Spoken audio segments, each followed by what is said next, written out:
पाकिस्तान पे जिसके पास सिर्फ $7-8 बिलियन है फॉरेन रिजर्व, वहां किसी के माथे पे बल ही नहीं। आप तबाह हो चुके हैं सैलाब में, लेकिन किसी के माथे पे बल ही नहीं। एक प्राइम मिनिस्टर है, वो त्यारे में घूम रहा है, कभी हाइड पार्क पहुंच जाता है, कभी मिस्र चला जाता है, कभी कहीं, और दूसरा है वो यहाँ बैठा है, उसके बाद उसको भी परेशानी ही नहीं। कोई इंडिया की बात करने का किसी को होश नहीं रहा। एक तो इंडिया गायब हो गया, वो इंडिया दुश्मनी, इंडोफोबिया, इंडो हमला कर देगा, इंडिया हमें निगल जाएगा, वो सारा प्रोसेस आपके जो अपने दुख दर्द इस कदर बढ़ गए कि वो सारा प्रोसेस आपका जो है वो गायब हो गया। हेलो दोस्तों, जय हिंद। दोस्तों, पाकिस्तान मीडिया का कहना है कि पाकिस्तान के 90% लोग अमेरिका को पसंद नहीं करते और उन्हें गाली देते हैं, और उनका ये कहना है कि इमरान खान अपने मर्जी का एजेंडा सेट करता है और पूरे जनता को इसमें घसीटता है। और उनका ये कहना है कि पाकिस्तान का फ्यूचर बेहतर बनाने के लिए पाकिस्तान को इंडिया से दोस्ती करना पड़ेगा। और उनका ये कहना है कि पाकिस्तान को मोदी जैसा अच्छा लीडर नहीं मिला जो पाकिस्तान को तरक्की के ओर ले चले। पाकिस्तान के पास मुल्क चलाने के लिए पैसा नहीं है और लीडर को कुछ कदर ही नहीं है। तो चलिए देखते हैं आज की इस वीडियो को, लेकिन इससे पहले अगर आप इस चैनल पे नए हो तो चैनल को सब्सक्राइब करें ताकि हर वीडियो आपको मिलती रहे। पाकिस्तान में 99% लोग अमेरिका के खिलाफ करार दिए जाते हैं। अगर ये एग्जैजुरेशन है तो मे बी 50% कर लें, जो अमेरिका को जो है वो शैतान का चरखा और पता नहीं क्या क्या करार दे के उसको गालियां देते हैं। तो ये जो चीज़ है, इस बुनियाद पे मैं समझता हूँ कि ये बड़ा एक, उस वक्त इमरान खान का नज़रिया ये था कि चीन से मार्क्सिज्म लेनिज्म को एक तरफ रखते हुए चीन का जो वन पार्टी सिस्टम है उसको मैं ले आऊं, ये अपनी मर्जी के जनरल और chief of the army staff और दूसरे तीसरे मेरे हूं, तो उसके बाद में आइंदा फॉर एवर हुकूमत करूं। आपने 2028 की बात की थी, शी चेंग ने जो है ये तीसरी दफा फॉर एवर जो है वो मैंडेट लिया है। तो इस हवाले से आप देखें तो चेयरमैन माओ को भी वो क्रॉस कर गया है। तो ये चीज़ें जो हैं, अब इसमें जो सारा जो प्रोसेस है ये इमरान खान की ट्रेंड सेटिंग है, आप देखें, जिसमें कि वो अपनी मर्जी का एजेंडा सेट करता है और पूरी काम को उस पर लगाता है, जिसमें कि हिज़्बे इक़्तिदार भी शामिल है और ये सारे लोग जो हैं वो शामिल हैं। असल मनसूबा उसका ये था। और आप देखें पुरअसरार तौर पे उसके एजेंडे से अचानक इंडिया गायब हो गया।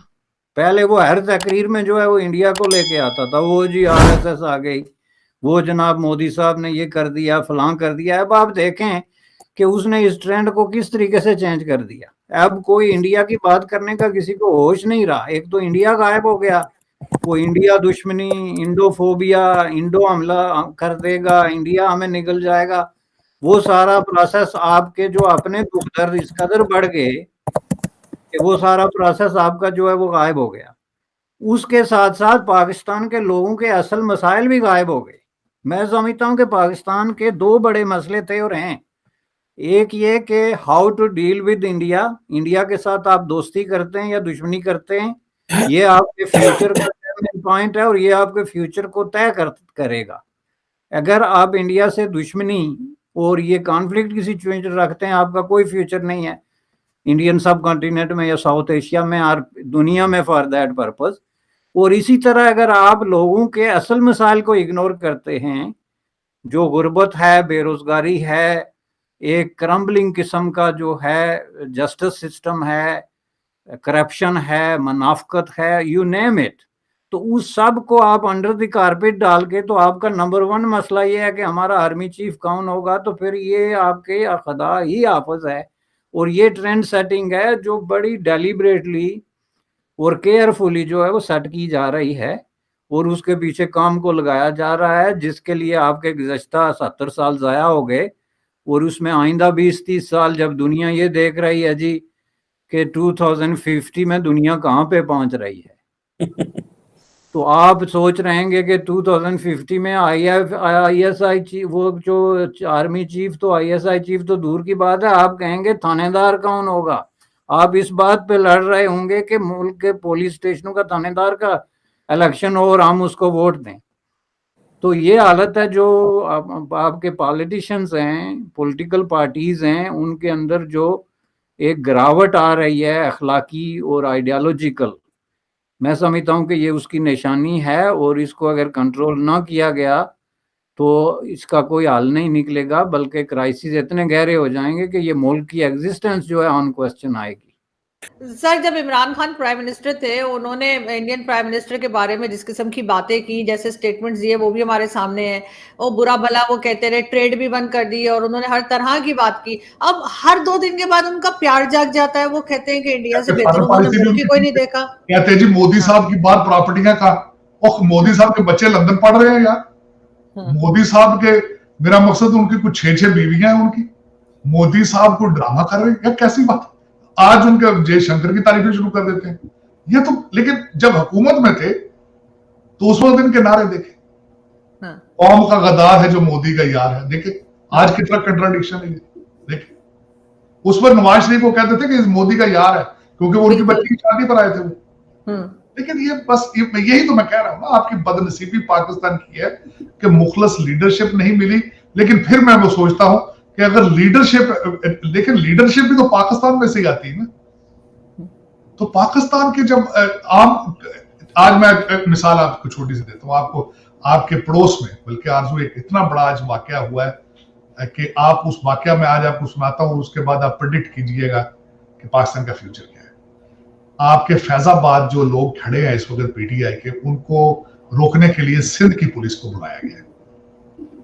सिंध की पुलिस वाले फैजाबाद खड़े हुए थे, तो जब नमाज का टाइम हुआ तो मस्जिद में जाने लगे तो पीटीआई के वर्करों ने उनको मस्जिद में एंटर होने से रोक दिया।